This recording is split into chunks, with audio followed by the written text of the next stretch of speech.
Dobrodošli v knjigarni Konzorcij.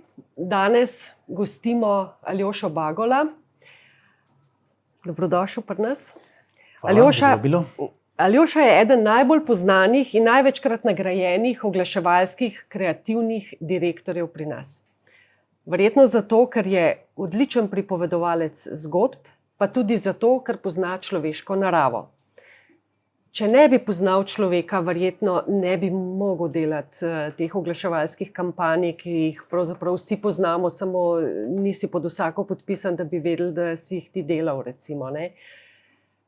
Zanima pa me, koliko ti je pomagalo pri tem tudi to, da si od majhnega delal v domači gostilni, kjer je veliko ljudi različnih.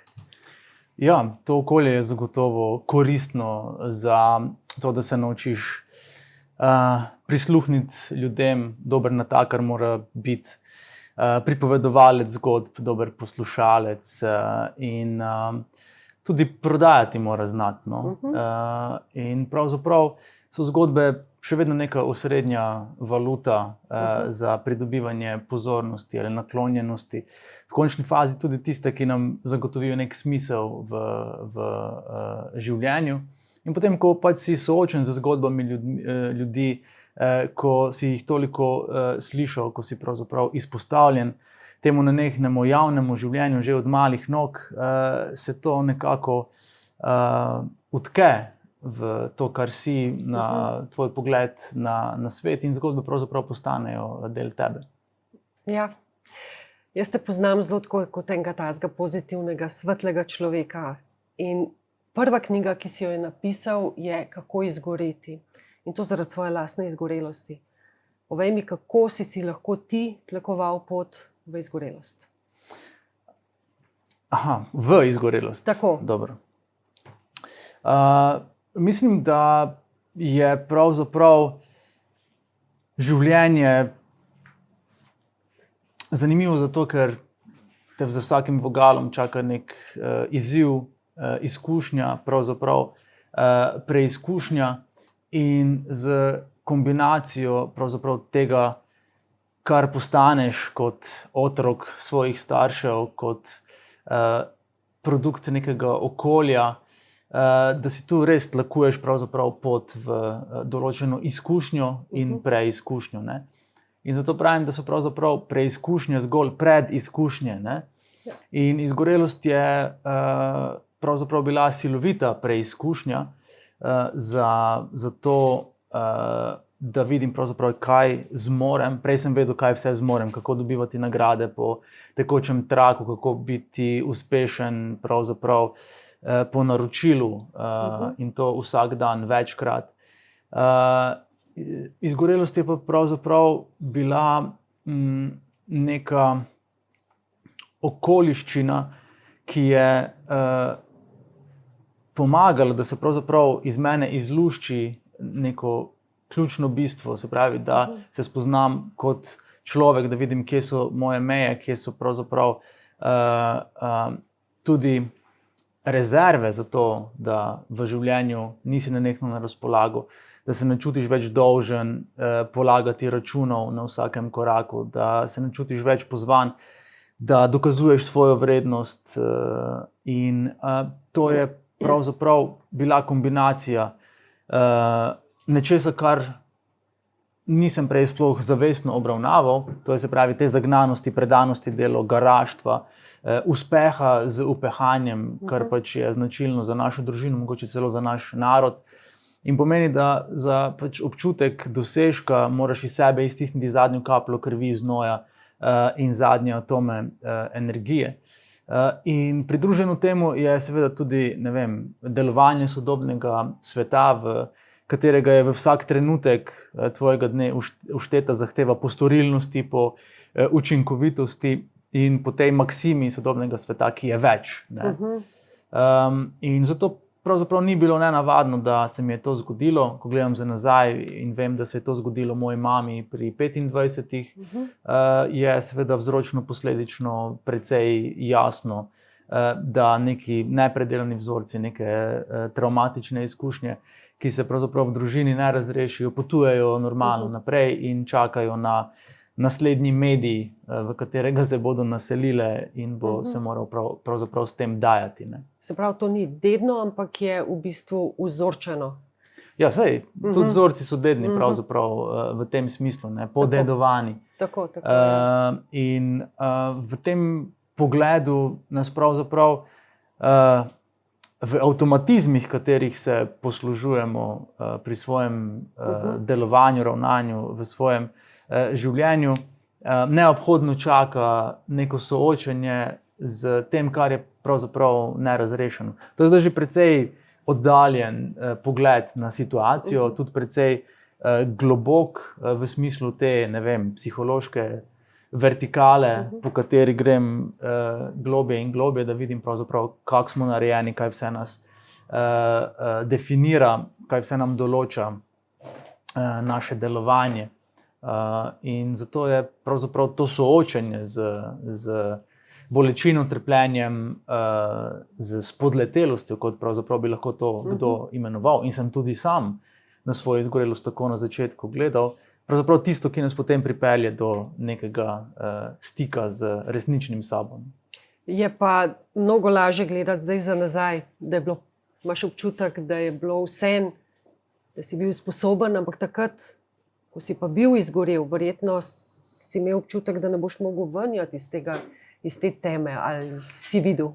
Ne, mislim, primež izgorelosti je res surov in brutalen in ljudje, ki pravzaprav tega ne občutijo, se mi zdi, da z lahkoto zamahnejo z roko in pač nekoga označijo kot prešibkega, nekoga, ki je nezrel za soočanje z zahtevami sodobnega sveta. In tudi sam sem pravzaprav mislil, da se meni kaj takega nikoli ne more zgoditi, ker sem jaz vendarle Superman. Ne? In okolje mi je to nenehno potrjevalo. Kako ti vse to zmoreš, kako tebi vse uspeva. Ne? In pravzaprav ta potreba potem, da sem odobravan in celo občudovan, je hkrati zrcalila to neko prednaloženo ranljivost, in pravzaprav, ki ni šibkost, ne?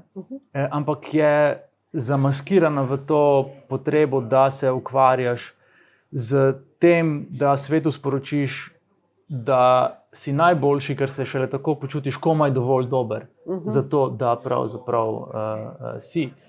In to je pač nekaj, kar je srž pravzaprav tega ukvarjanja z samim sabo, in strahovi in nek objem te bolečine so pa seveda tako siloviti na začetku, da ne veš, ali boš zmogel, ne? Ker se dejansko iz minute v minuto prebijaš. Ne? Jaz sem se tudi odločil za okrevanje brez antidepresivov in pač zgolj za psihoterapijo.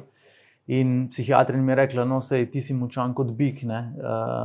In kmalu sem vedel, kaj to pomeni. Ne? In zato pač vem in spoštujem in razumem pravzaprav vse, ki se s tem soočajo, in na podpisovanjih seveda pride do mene veliko ljudi, ki so izgoreli ali pa so že okrevali, in potem pravzaprav tudi nekako z hvaležnostjo obravnavajo ne samo pravzaprav knjigo, ki jim je pomagala marsikaj razrešiti ali pa jih tešiti ali bodriti, ampak tudi pravzaprav za ta nek stik, ker nekoga, ki je dal nekaj takega skozi, razumeš na popolnoma drugi ravni, kjer ga okolje mogoče ne. In sebi sem tudi jaz na začetku očital, kako sem lahko bil tako šibek, da se mi je to zgodilo. Ne? Po vsem, kar sem dejansko dajal od sebe, sem razmišljal, kako sem zdaj ta Superman, ki je razočaral cel svet, ne? Ravno jaz. In šele ko sem si dovolil spoznanje, da sem bil predolgo premočan, sem lahko začel z nekim procesom približevanja samemu sebi in tako dalje. V glavnem izgorelost pravijo, da je pandemična. Kako ti vidiš, ali smo za to krivi sami, ali ta družbena ureditev, ki jo zdaj živimo, kapitalistična? Ja, zdaj, seveda, če to ne bi bilo človeško stanje, se ne bi dogajalo, ne? Spravi, da mora izhajati nekaj iz nas in mora biti del nas. Pač ta izkušnja. Seveda je pa v seštevku to sistemski problem, ki je pa pač ne obravnavan. In zato se je treba pač približevati reševanju z obeh koncev. Ne. Se pravi, vsak izmed nas nekako pač, ko postane odrasel, nosi odgovornost za svoje zdravje, za svoje odločitve, za spoprijemanje z življenjem. Hkrati pa je sistem nažalost kalibriran na način, da mu ustreza, da smo pravzaprav v nekem stanju ujetosti, v bolečino, v tesnobo, ker se samo zdravimo z, ne vem, nakupovanjem, z preveč hrane, z raznimi užitki in pravzaprav nekim kompenzacijskim načinom življenja, ker pač v novi knjigi zapišem, da se dogaja glamorizacija kompenzacij. Se pravi, da nezdrave razvade pravzaprav kujemo v zvezde, zato da si jih samo opravičimo, da se lahko malo bolje počutimo. Tako da še vedno vztrajamo v tej adrenalinski centrifugi, v teh zahtevah po vedno več in še več. Ne da bi pravzaprav začeli zdravo postavljati meje, spoštovati nekako svoj varni prostor in mir v življenju, ki si ga pravzaprav zaslužimo in nam pripada. Ne? Ampak ker se velikokrat ne počutimo dovolj vredni, da bi smeli postaviti meje in poskrbeti zase, seveda ne, še vedno pač rinemo skozi to ostro, skozi ta oster špalir pričakovanj drugih ciljev, drugih zapovedanih nalog in tako dalje. In ne skrbimo pravzaprav najbolje za svojo duševno čilost. Ob obeh knjigah so nastali še taki lepi bloki s tvojimi citati. In jaz sem si izbrala kar nekaj teh citatov, ker so res najboljši iz obeh knjig.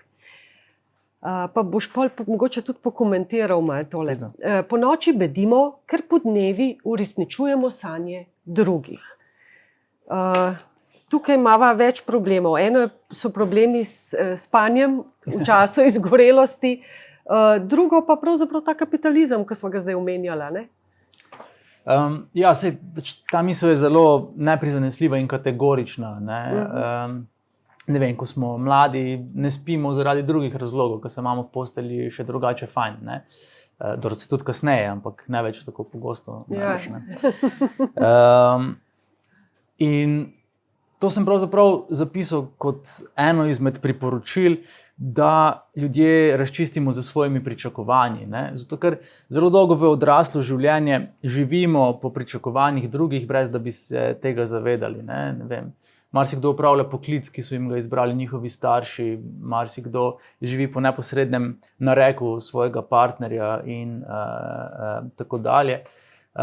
In pravzaprav je v tem primeru najlažje nekako nezavedno zdrkniti v vlogo žrtve in si potem predvajati ta refren: poglej, kaj vse naredim za druge, pa me nihče ne opazi, poglej, kako se razdajam, pa ne dobim niti kančka pohvale.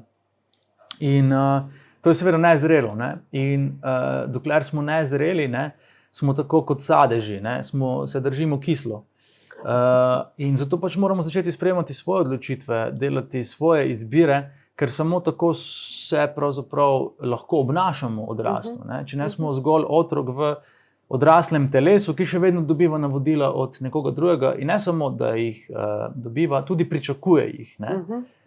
In to je pravzaprav odrekanje svobodi in potem nas na eni točki začnejo pestiti stvari, zato ker, ne vem, se tvoja duša ali pa tvoje poslanstvo želi manifestirati pravzaprav na popolnoma drugačen način, ampak ti to željo in potrebo nenehno inhibiraš z, ne vem, vztrajanjem v napačni karieri. Pa ne pravim, da je bila to moja pot. Ne? Jaz sem zelo ponosen in vesel na vse, kar mi je pač uspelo doseči v oglaševanju. Ampak pravzaprav se moraš na eni točki vprašati, ali je to dobivanje nagrad po tekočem traku, biti na razpolago v zelo zahtevni industriji, z zelo zahtevnimi nalogami in velikokrat tudi zaradi same dinamike težkimi odnosi in to pač vsak dan na raznih ravneh, pravzaprav tisto, kar življenje je. Ne? In zato pač v novi knjigi zapišem, da je življenje pusto le, če ga ne živimo kot pustolovščino, in prazno le, če ga ne slavimo kot praznik.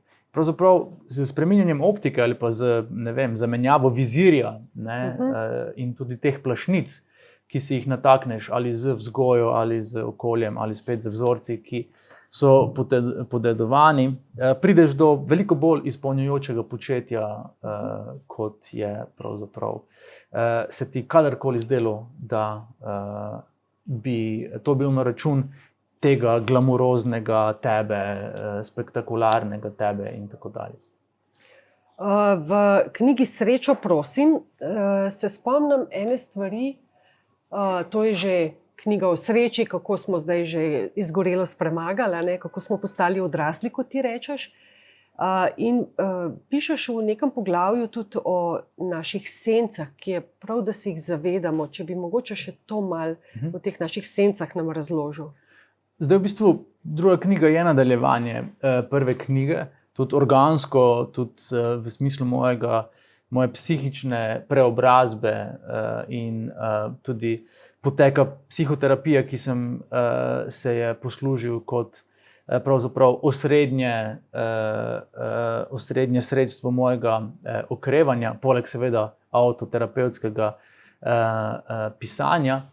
In zato pravzaprav prinaša poglobljena spoznanja, ki dejansko, če pogledamo na to, kako življenje živimo, ostajajo nekako na strani kot mogoče komu zanimivo čtivo, mogoče drugim spet nekaj, česar se ne bodo nikoli lotili kot neka tabu tema.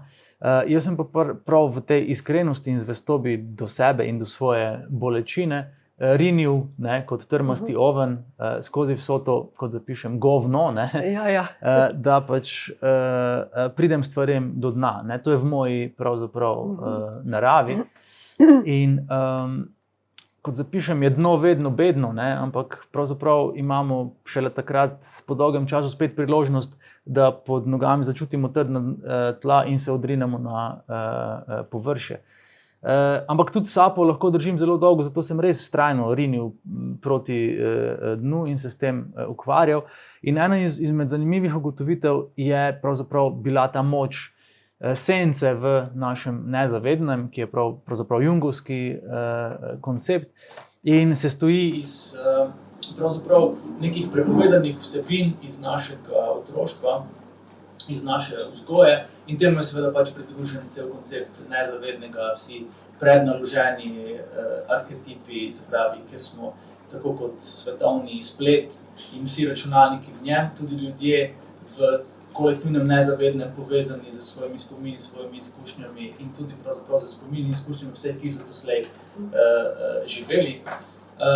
In pravzaprav je bilo to zelo osvežujoče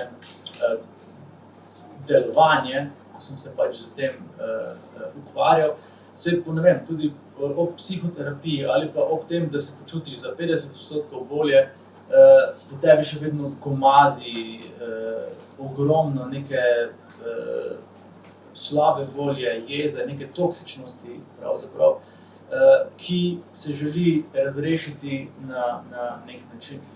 In koncept sence mi je zelo pomagal razumeti ene dele sebe, ki sem jih pravzaprav potlačeval, izvrgal iz sistema, svojega sistema, kot da to pa jaz vendarle nisem. In sem jih potem, ko sem to razkrinkal, končno lahko povezal z temi vzroki za to slabo počutje, ki sem ga pravzaprav prej omenil. Ne. In pač res, to je res zelo popreproščeno. Ne. Ne vem, odraščamo v družini, kjer ni dovoljeno biti len, ne, kjer pač moraš nekaj delati. To je bila tudi naša družina. In zdaj, seveda, jelenoba, ker so jo starši prepovedali, ne, ali pa že rodovine prej, je v bistvu zelo močna vsebina v naši senci, ampak se ljudje te sence pač branimo na vsak način. In ključni obrambni mehanizem pri tem so projekcije. Se pravi, da to, kar si ne priznamo, da je nek zelo pomemben del nas, vedno ozremo v nekom drugem, ki je zgolj projekcijsko platno za to. Ne? In tako pač so meni od nekdaj šli na živce užitkarski ljudje, ki so pač imeli čas sedeti na kavi in jo piti v miru, sončnimi očali, nataknjenimi. Ne? In jaz sem prišel na faks in pač tam gledam, kaj so tam, kar sedijo, ne? In kofetkajo in grem z predavanjem, oni še kar sedijo in kofetkajo, ne? In si mislim, to pa so lenuhi, ne? Mislim, glej, kaj pač treba delati, zrihtati stvari, ne? Jaz sem takoj v prvem letniku ustanovil oglaševalsko društvo, smo začeli delati, dobivati nagrade, ne? Tekmovati na svetovnih prvenstvih, mislim, ne moram zdaj kave piti to,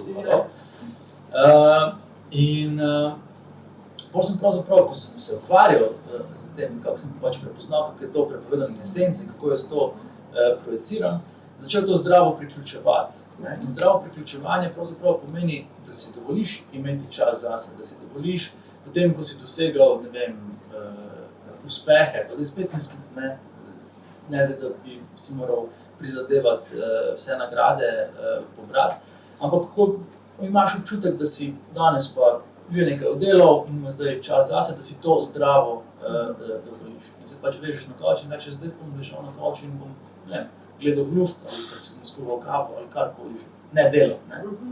In to premagati, ne? Ker je bil pritisk v familiji takšen, mi smo morali non-stop delati. Pa sem se vsedel doma, fotelj klical, polnoma prid delati. Ne? In pač sem se vsedel na kolo in letel kot bumbar v temi večer, kar pač je bilo takrat, ne vem, ko sem hodil v 6. razred, bi moral biti doma počivati za šolo, pa sem moral iti, ne vem, 9. zvečer v Fuštarijo delati. Dobil si pa veliko pohval oziroma nagrad, ne? Kako vidnega fanta imaš sedaj, kot tvojemu očetu, se gotovo? Pa ne, ko bi se bilo samo umevno. Ja, njemu so že. Njemu so. Ja. Seveda ne. In pravzaprav je ta silovitost in ta jeza povezana z tem iz otroštva, ne? Ker pač, valjda sem bil jezen, ampak pač, okej, moraš, sploh ne razmišljaš in to pač posrkaš vase in potem se to res spremeni v neko grenkobo in zamero in jezo in to tako ti potiskaš stran, ne? In potem to mlati ven. In pač odprimo Facebook in bomo videli, kako senca mlati ven, povsod, ne?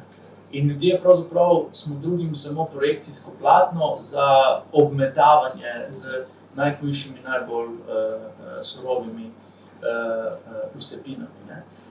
In zato je pač razumevanje tega, kako to nastane in kako to deluje, pravzaprav ful koristno, da razčistimo z marsičem. Ker pač tisto, kar nam gre pri drugem najbolj na živce, je v večini primer, ne vedno. Ne? Pač eni ljudje so pač res grozni, ne? In jim ne moremo reči, da so zgolj projekcijsko platno za naše vsebine. Ne?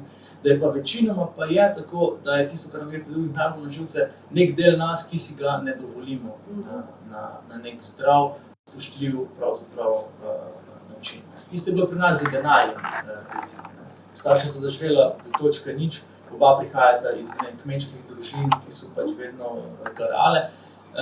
In vedno so pač jima šli na živce premožni ljudje, ki so velikokrat res bili ne samo zahtevni gosti, ampak včasih tudi nesramni. Ne? In potem to isto ti preneseš naprej v življenje in deluješ na ta način, da ne postavljaš cene, da pač, ne vem, predavaš za ston, ne se bom za ston. Potem ugotoviš, halo, mislim, ne se hecati, ne? In pa začneš postavljati cene, ne? In potem drugiš, moj Bog, dolg za 1 uro. In pač rečeš, ne, to ni 1 uro, to je 20 let moje karijere. Veš, sem jaz privilegirana, ker se to kadariš. Ker je to v pogodbi, ne? Ne, ker si družina, to je moje pisanje. To misliš, ja. Saj ne mislim tega, da si pač da si res tiranski do ljudi, ampak pač valjda spoštuješ svoje znanje, svojo energijo in svoj vložek. Zelo pomembno. In se mi zdi, da pač je to treba znati postavljati ceno, se postaviti zase, ker tudi okolju s tem pomagaš, da prepozna neko svojo vrednost in se nima več za samoumevnega pri razdajanju idej, pri razdajanju intelektualne lastnine. Oglaševanje je ful težko, ne? Pač si poklican na tečaj kjer pač dobiš ogromno nalog in če nisi izbran, je to ogromno idej, ki gre v nič, ogromno truda, ogromno. So teh tudi kaj pokradali? Idej na teh natečajih?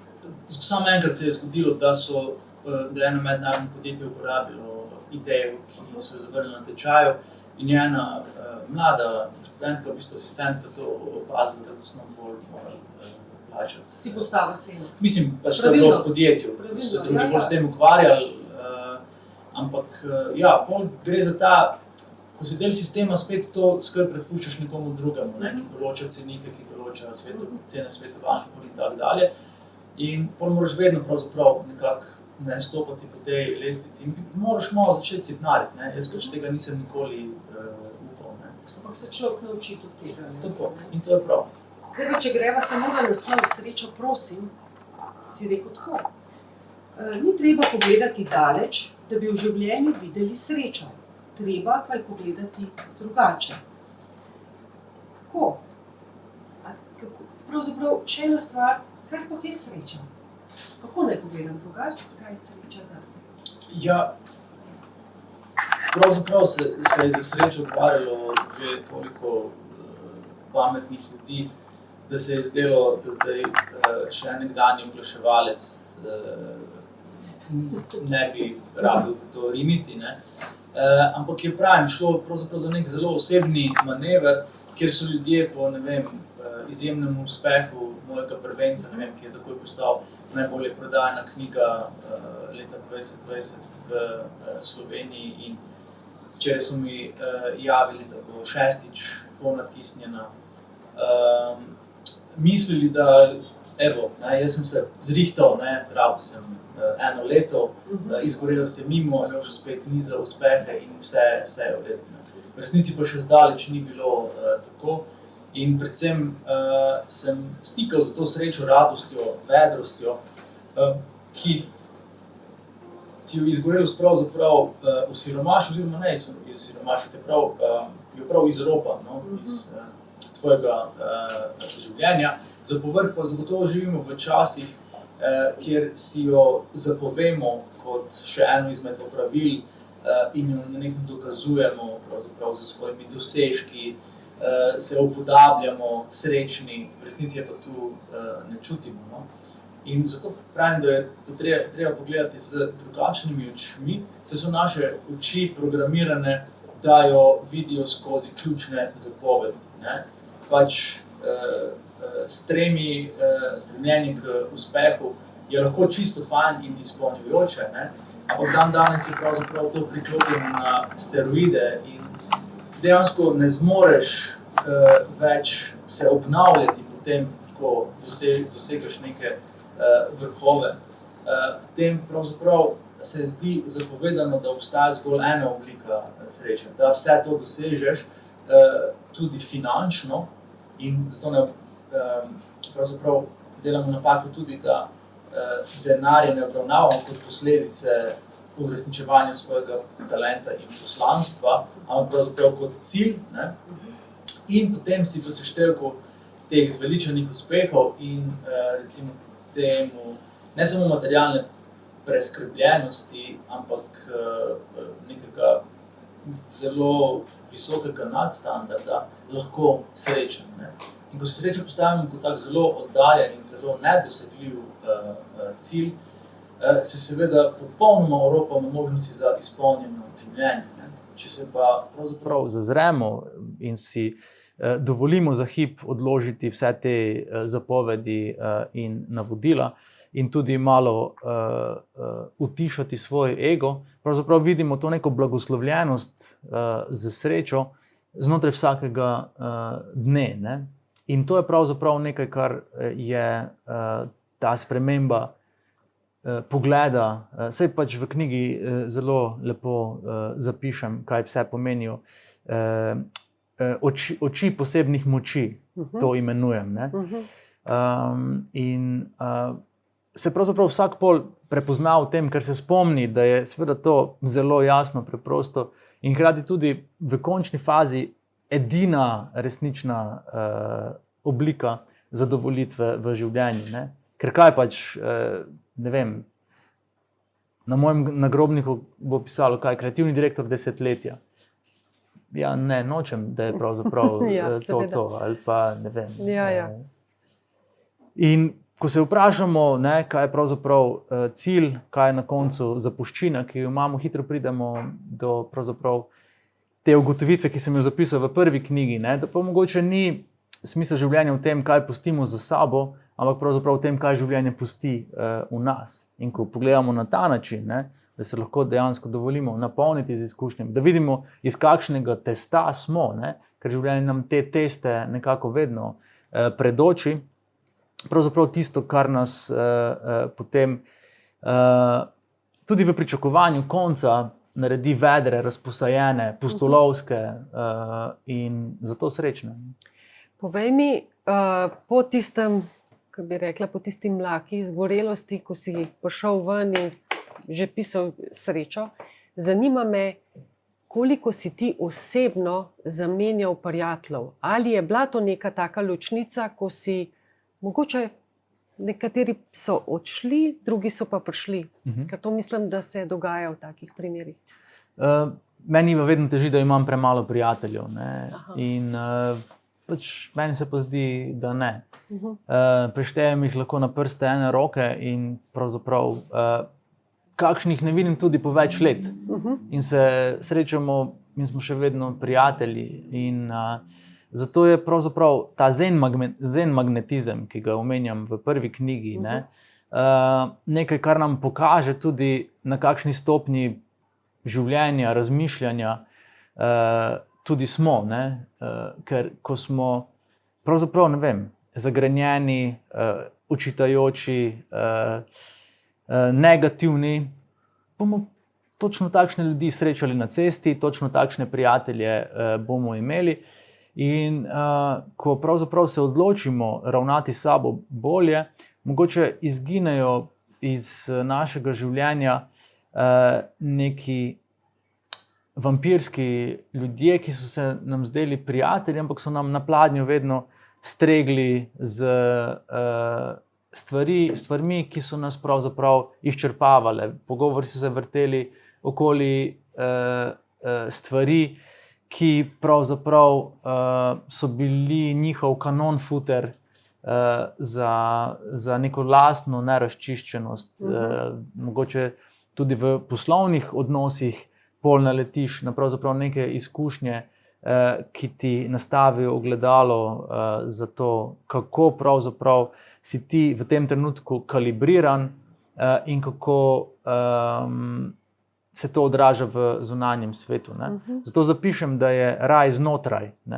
In ko pač začneš ukvarjati z tem, potem pač tvoje zunanje življenje se manifestira na ta način, da pač spet zakorakaš v nek raj in neke odnose, ki več niso tako silovito asimetrični.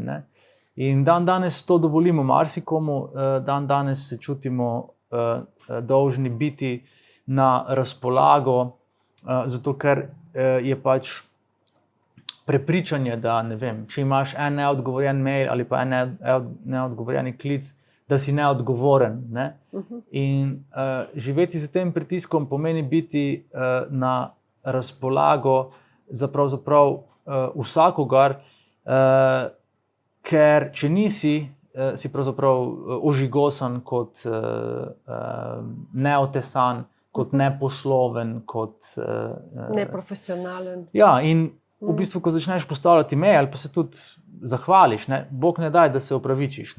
Jaz sem pač to opustil v celoti. Pač kako izgledajo, ne vem, naši maili. Pisali smo jih ali pa ljudje jih pišejo ob polnoči ali ob 6 zjutraj in jih začnejo z stavkom: oprostite, ker vam nisem odgovoril prej, ali pa telefon, čez 3 minute vrne nekdo klic: joj, oprosti, ker nisem. Zakaj? Tudi jaz sem ti verjetno že kdaj to Jaz ti vedno rečem, ne opravičuj se. Ja. Se učim od njega. In pač rečem hvala za razumevanje ali pa hvala za potrpežljivost.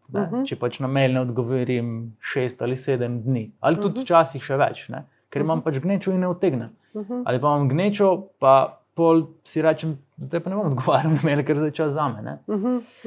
In ko začnemo spet odnose graditi simetrično, izhajajoč iz sebe in pravzaprav spoštovanja svoje vrednosti in časa, ki nam je namenjen za to, da uresničimo svoje življenje, je zelo, zelo, zelo lažje biti pravzaprav srečen, ker srečo pravzaprav ljudje zamenjujemo z marsičem danes, ne? Ali z vzhičenostjo, ali z občutkom te dopaminske radosti, ne? Umetne sreče, ki pride z žvenketanjem obvestil na družbenih omrežjih in podobno. V resnici je pa sreča velikokrat zgolj zaupanje vase ali pa občutek pomirjenosti tudi v nenaklonjenih nam okoliščinah. Ne? In zaupanje vase pravzaprav pridobimo z tem, da delamo svoje odločitve, da delamo svoje izbire, da ne polagamo računov preko meje, kot je to pravzaprav potrebno in profesionalno. Jaz profesionalizem zagotovo zagovarjam, zato tudi zagovarjam, da se vedno vnaprej zmenimo, kako bo proces potekal, ali pa če sproti pravzaprav naletimo na neke ovire, da jih pravzaprav sproti komentiramo ali pa rečemo, glej, to in to in to bomo pa porihtali, ko pridemo pravzaprav do zaključka. Ne? In zato je to zaupanje vase in zaupanje v svet pravzaprav neka, po moje, ključna oblika sreče, ker ti daje gotovost, to, po čemer ljudje hrepenimo. In zaradi občutka, da nam življenje nenehno streže pravzaprav po sreči, po življenju, da nam svet nenehno streže po življenju, se vedno zatekamo v ta pravzaprav zagotovila, garancije, zlate bule, dogovore, notarske uverbe, ne vem kaj vse, ne, da se počutimo malo bolj pravzaprav pomirjeni, da se bo v življenju išlo tako, da nas ne bo sram, kaj si bodo mislili drugi. Ne? In to je najbolj grozljivo pravzaprav živeti življenje na tak način, da si nenehno obremenjen s tem, o moj bog, kaj bodo pa drugi rekli, kaj si bodo mislili in tako dalje. Seveda je to nagnjenost naših možganov, ker je grozno, če smo izključeni iz plemena, ker če smo bili nekdaj izključeni iz plemena, je to pomenilo gotovo smrt in to je zapisano v naših preživetvenih vzorcih. Ampak ko enkrat razumemo, da nas je tega strah zaradi, ne vem, evolucije, potem je lažje reči, ok, ne, v redu, pač logično, da me bo strah tudi do konca življenja, ampak ne na račun pravzaprav mojega notranjega miru, ki je pravzaprav moja sreča. Ena modra reč, ena tvoja modra izjava tudi. Sreča niso reči, okoli teh se sreča redči. Koliko nas pravzaprav sploh zadovoljujejo vse te potrošniške, sploh nimam izraza ta pravega, ampak to so res neumnosti, ki jih počenjamo. Si že prej marsikaj omenil, ampak se mi zdi, da je o tem res treba še malo več govoriti. Zdaj pravzaprav kot nekdanjemu oglaševalcu uperjati prst v kapitalizem, ni pravzaprav, pa ne, da ne bi smel, seveda, noče pa nikakor biti spokorjeni grešnik. Ne vem, tudi v svoji karieri sem snoval pravzaprav ogromno kampanj, ki so bile drugačne narave in so tudi, ne vem, zelo tržno usmerjene kampanje izkoriščale za kakšna drugačna sporočila, zaradi česar so mi tudi drugi kdaj želeli soliti pamet. V resnici pa pač je kupovanje zgolj spet refleks kopičenja, ki je del našega preživetvenega mehanizma, ne, zaradi pač potrebe po golem preživetju. Ne. Narava nam narekuje, da čim več stvari skladiščimo in kopičimo, ker pač moramo preživeti. Ne. To je tak silovit pravzaprav načrt in zato sem se vedno veliko ukvarjal z našim biološkim ustrojem. Zakaj tako delujemo, zakaj tako ravnamo? Ker nam to pravzaprav vse te fenomene, zaradi katerih tudi trpimo, osvetli v drugačni luči. Ljudje smo tudi bitje, ki nam pravzaprav možgani narekujejo, da na vsake toliko preverimo, ali imamo dovolj zalog hrane, ali smo varni in ali smo dovolj privlačni za razmnoževanje. Ne? In seveda pač moramo potem tudi to svojo privlačnost nekako ohranjati, krepiti, se oblačiti na določen način. Po drugi strani smo pa odvisni od te umetne sreče in radosti, ki pride z izločanjem dopamina v naših možganih. Ne? Ta neurotransmiter, ki so ga pravzaprav ugrabili v Silicijevi dolini in ugotovili, da obvestila o tem, da lahko pričakuješ nagrado, se pravi, da si všečkan, da si odobravan, da si dovolj komentiran, sprožajo ogromne navale pravzaprav tega neurotransmiterja in ga seveda zato želijo čim bolj pospeševati v vsakem trenutku vsakega dne. Isto se to izloča, ne vem, pravzaprav najbolj vzhičeni ali pa dopaminski smo, ko gremo v trgovino razmišljujoč, kaj dobrega tam čaka. Ne? To je največji naval. Ono, ko že kupujemo, pa pomerimo, več ni tako pomembno, kaj šele, ko si pač prvič to nadenemo. Ne?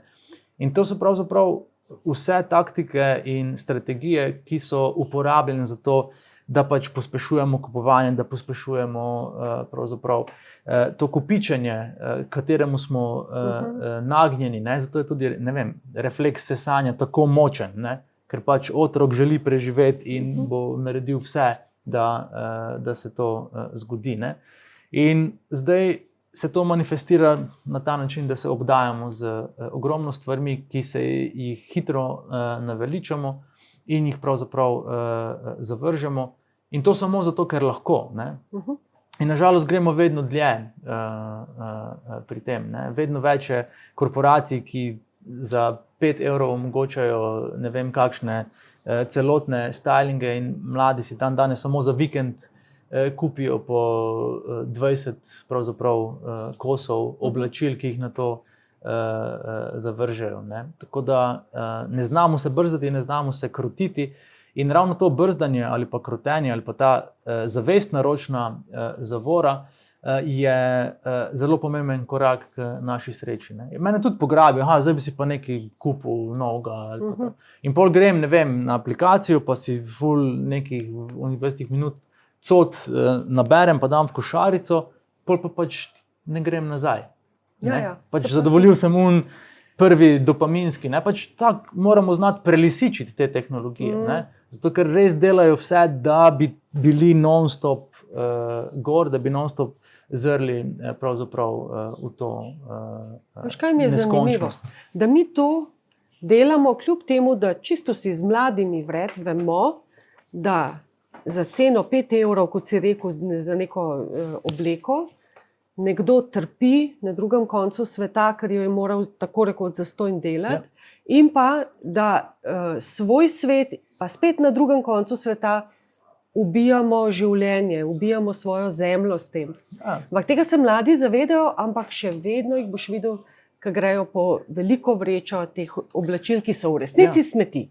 Res je, ampak bral sem raziskavo o tem, da je v bistvu sončenje, ne, ki v telesu sproža željo po razmnoževanju, ne, narava uvrstila prioritetno zelo visoko, celo nad skrb za našo smrt. Se pravi, narava nam govori, sonči se tudi, če boš dobil kožnega raka, ne, sam da se ti razmnožiš in da gre življenje naprej. Ne. To je pač brutalna, neizprosna resnica. In isto očitno mi tako ravnamo. Vemo, da si pravzaprav kopljemo jamo, oziroma je že skopana, ampak še vedno pač rinemo v njo na vse možne razpoložljive načine.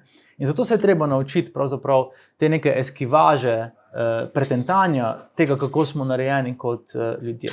Recimo, naši možgani so nagnjeni k temu, da iz okolja prioritetno črpajo negativne informacije, ker so te za naše preživetje najbolj pomembne. In seveda so zato vse informativne oddaje nalašč opremljene z slabimi novicami. To je pač komunikološko dejstvo. Ne? Za nalašč so novice slabe, zato ker pač vsi to gledamo. Ne? Ampak to je isti način mentalnega onesnaževanja pravzaprav in potem pogleda na svet, da je grozen, da je pokvarljiv, da je ne vem kaj vse. Ne? In potem se gremo seveda spet tolažiti z super dražljaji v hrani, z super dražljaji na telefonih in tako in dalje po spisku naprej. Zelo komplicirana bitja smo. Dajva se dotakniti še medosebnih odnosov. Ena boljših tvojih izjav mi je bila, ko si moškim razložil, da ženske množično hodijo na koncerte Jana Plestenjaka zato, ker jim pove, da jih ljubi. To, česar moški doma ne naredijo prav pogosto, pač pove on njim. Jaz bi tako rekla blagor Ivi, pa povej še, zakaj je to pomembno. Da si povemo, da se imamo radi, všeč si mi, rad te imam. Eni psihoanalitiki pravijo, da je zaljubljenost pravzaprav največja žalitev za osebo, s katero smo, zato ker pravzaprav v njej vidimo samo sebe, kako smo krasni, ne? Ko si to pravzaprav dovolimo. In takrat si govorimo o te stvari. Ne? In zato zelo hitro zdrknemo nazaj v neko rutino samoobtoževanja, ki je spet povezano z vzgojo. Ljudje svoj notranji glas razvijamo tako, da ponotranjimo glas svojih staršev in znanstveniki univerze UCLA so izračunali, da otroci do 10. leta slišimo 150,000 starševskih nejev, kar pomeni, da je jezik vzgoje pač neobhodno jezik prepovedi, ne? Zato da nas starši kultivirajo, civilizirajo, zato da približno normalno funkcioniramo v tem svetu. Ne?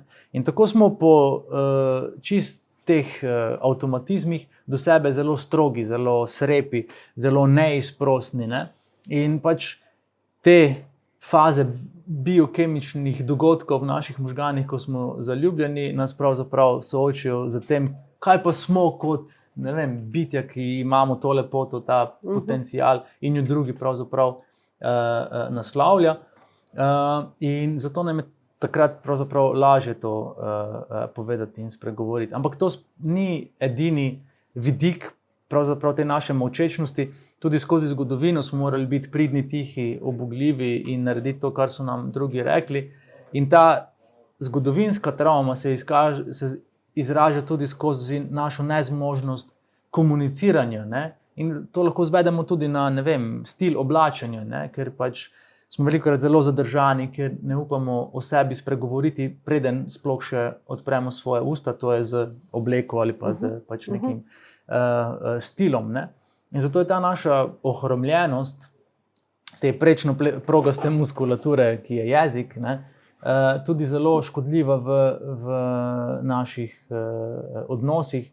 In pravzaprav, ne, potem, ko se dogajajo razhodi, ko se dogajajo rešitve, ne, se začnemo obnašati kot vitezi in pišemo pesmi in se mečemo po tleh, ne, ko je že pravzaprav zdavnaj prepozno, ko je ta ljubezen ovela. Ne. In zato pravim, da pač, če je ne izdavimo, nas ljubezen slej ko prej zadavi. Ne? In zato sem se pošalil, da je v bistvu Jan Plestenjak tudi zato, ne samo ker je pač izvrsten glasbenik.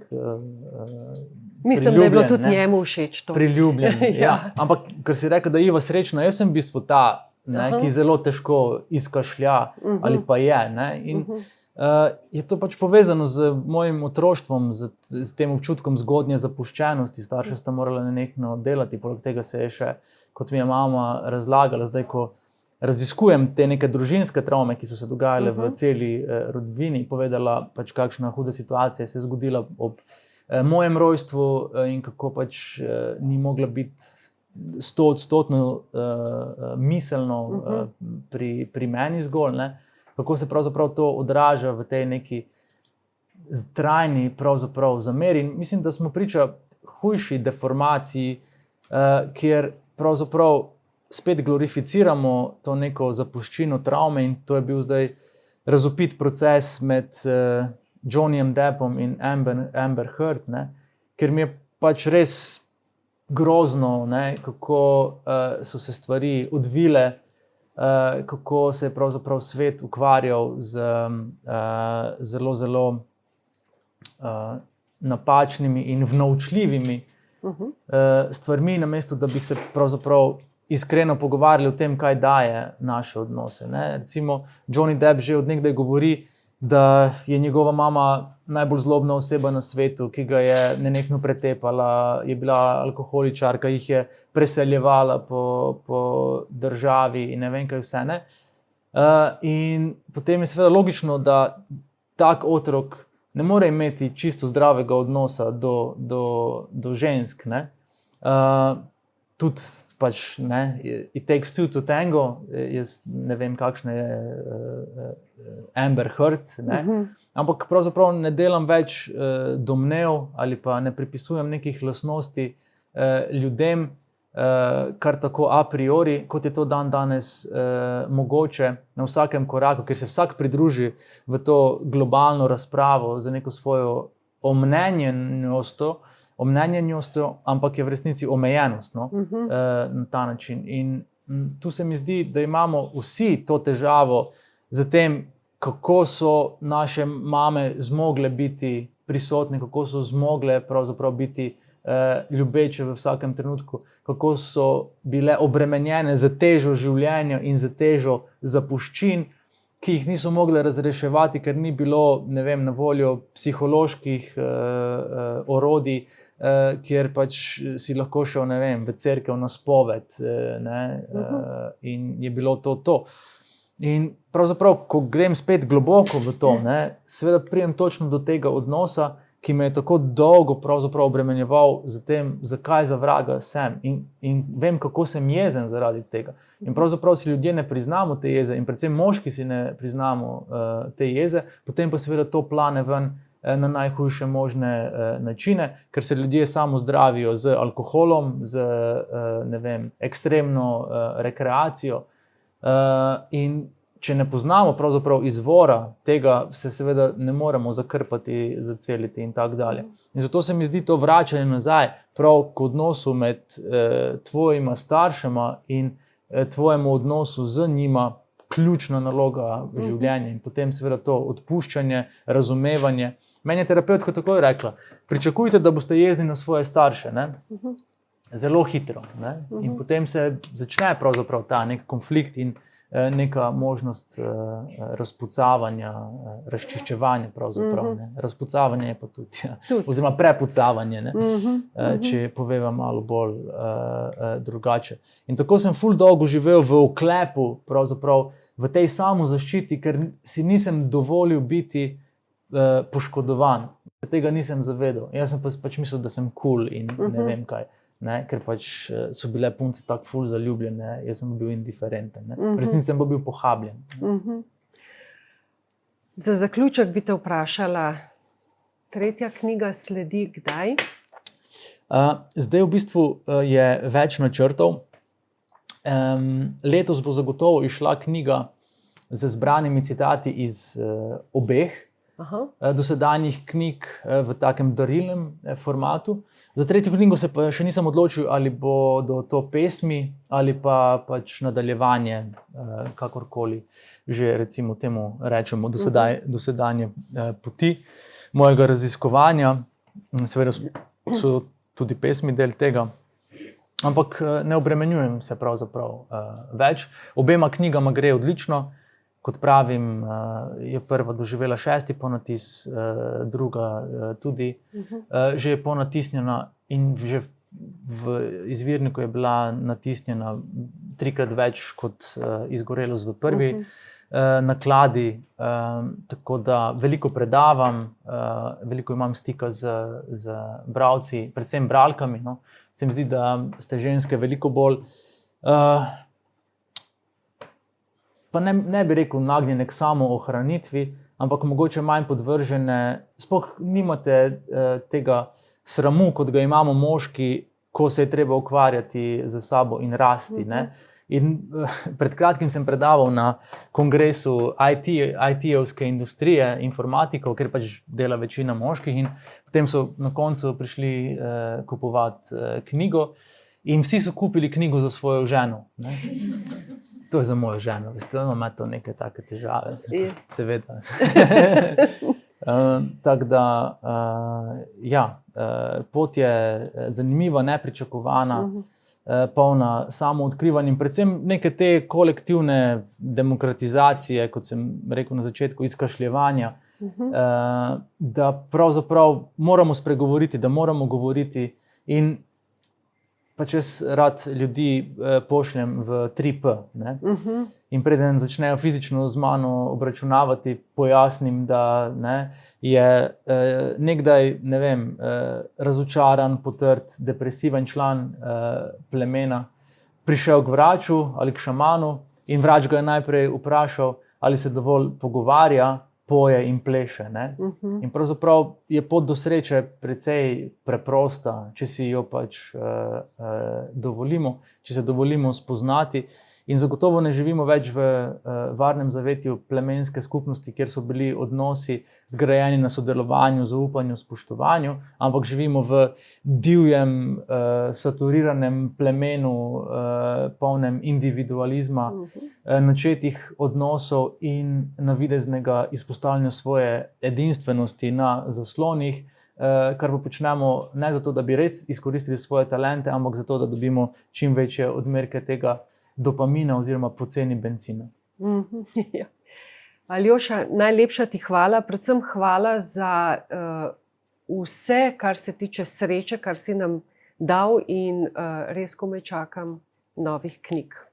Hvala lepa, hvala za povabilo. Hvala.